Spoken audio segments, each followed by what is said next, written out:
సీతారామరాజు జిల్లా రంపచోడవరం నియోజకవర్గం ఎమ్మెల్యే మిర్యాల శిరీషాదేవి ఆధ్వర్యంలో రంపచోడవరం మండల కేంద్రంలో తెలుగుదేశం పార్టీ 43వ ఆవిర్భావ దినోత్సవ వేడుకలు ఘనంగా జరిగాయి. తొలుత రంపచోడవరం మండలం తెలుగుదేశం పార్టీ కార్యాలయం వద్ద నందమూరి తారక రామారావు చిత్రపటానికి పూలమాలలు వేసి జెండా ఆవిష్కరణ చేశారు. అక్కడి నుంచి టీడీపీ శ్రేణులతో ర్యాలీగా వచ్చి రంపచోడవరం ప్రధాన కూడలి వద్ద ఉన్న తారక రామారావు విగ్రహానికి పూలమాలలు వేశారు.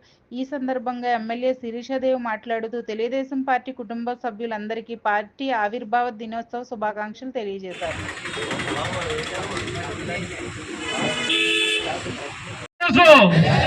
జై తెలుగుదేశం. తెలుగుదేశం పార్టీ ఊపిరి నుంచి పుట్టింది. తెలుగుదేశం పార్టీ నినాదాలతో రాష్ట్రం అంతా